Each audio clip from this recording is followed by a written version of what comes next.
Welcome to the deep dive. We cut through the noise to bring you, well, the really useful stuff. The actionable insights. Exactly. And today we're digging into a very specific daily routine. It's designed meticulously, really, to help you get consistent with your English. Our mission, essentially, is to pull out the core strategies from this schedule. The goal, you seeing real visible progress in, like, just 30 days. Yeah. Okay, let's unpack this. And what's fascinating here, I think, isn't just the list of activities, but how structured it all is. Right. It's about weaving English into your actual life, not treating it as a separate subject. Yeah. It really does feel like a shortcut to feeling, well, more informed and just more comfortable using the language. Building habits, not just cramming facts. Precisely. Habit formation is key. Okay, so let's jump straight into the morning then. It kicks off with a vocabulary boost. We're talking maybe 15 minutes, learning 5 to 10 new words.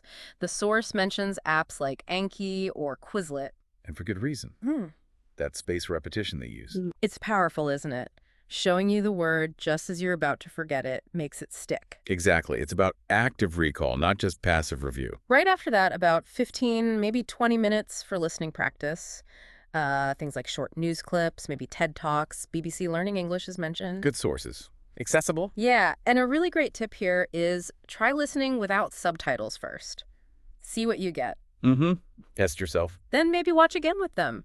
And crucially, try to shadow some sentences. Ah, the shadowing technique. Good one. Yeah, just mimicking the speaker's rhythm, the intonation. It's great for pronunciation practice. And you see, strategically, these morning bits, they lay down a really solid base. You get input, but also active engagement right from the get-go. Like warming up? Kind of like building muscle memory, yeah, for your brain and actually for your mouth, too, with the shadowing, priming the pump for the day. Okay, so moving into the afternoon, here's where it gets really interesting, I think. The focus shifts a bit. First, 15, 20 minutes for a reading session. The advice is, yes, pick topics you enjoy. That helps. Definitely helps with motivation. But also be active about it.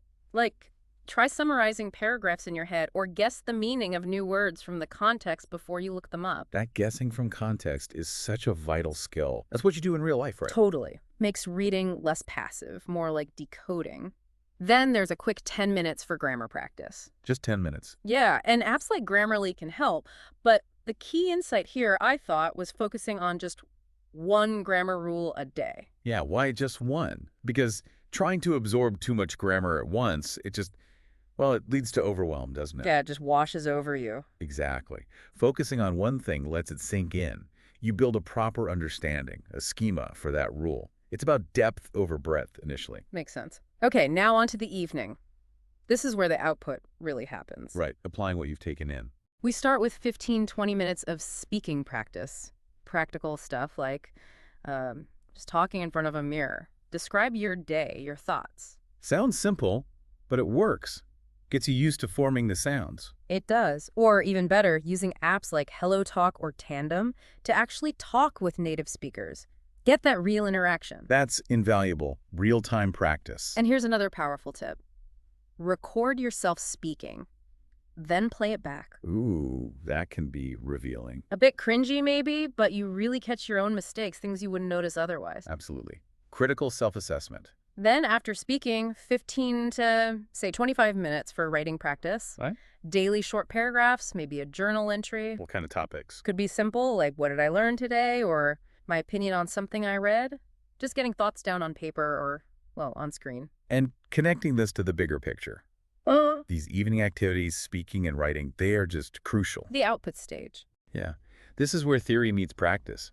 You're forced to retrieve the vocabulary, use the grammar structures you've learned. That's absolutely essential for building fluency. It's where the learning really solidifies. Right. It's not just in your head anymore. You're actually using it. Precisely. Now, beyond those main blocks, there are these anytime extras, optional, but pretty powerful boosters. Like what? Things like changing your phone or laptop language to English. Immersion late? Kind of. Good idea. Makes it unavoidable. Or listening to English music or podcasts while you're doing chores, commuting. Passive input keeps the language around you. And this one's interesting. Actively try thinking in English. So stop translating in your head from your native language. That's a big one. Hard at first, but it really rewires your brain for the language. Definitely. And finally, just before bed, a super quick review, like 5 minutes. 5 minutes. Yeah, just look over the vocab and grammar from the day, maybe mentally summarize your day in English. Quick reinforcement. So all these little pieces, it raises that important question, doesn't it? How do you actually fit these small but, well, mighty habits into your already busy day? Yeah, finding the time. But the core message seems really clear. Consistency is absolutely key. Even if it's just one focused hour a day, doing it every day, that's where the magic happens. Those small efforts compound significantly over 30 days. It's about showing up. Every single day. So what does this all mean for you, the listener? Well, it means that committing to a consistent routine like this, even just that focused hour, can genuinely lead to noticeable, tangible improvements in your English pretty quickly. Within 30 days, you should see a difference. Yeah, the structure provides a clear path. But maybe think beyond just the English, too. Consider how adopting this kind of structured, disciplined, daily approach. It's not just a language learning technique, is it? What do you mean? Well, it's about cultivating a habit of consistent effort and focused learning. That's a skill, a mindset you can apply to learning anything new, really. It can fundamentally change how you approach acquiring knowledge and achieving personal growth in, well, all sorts of areas. Something to think about.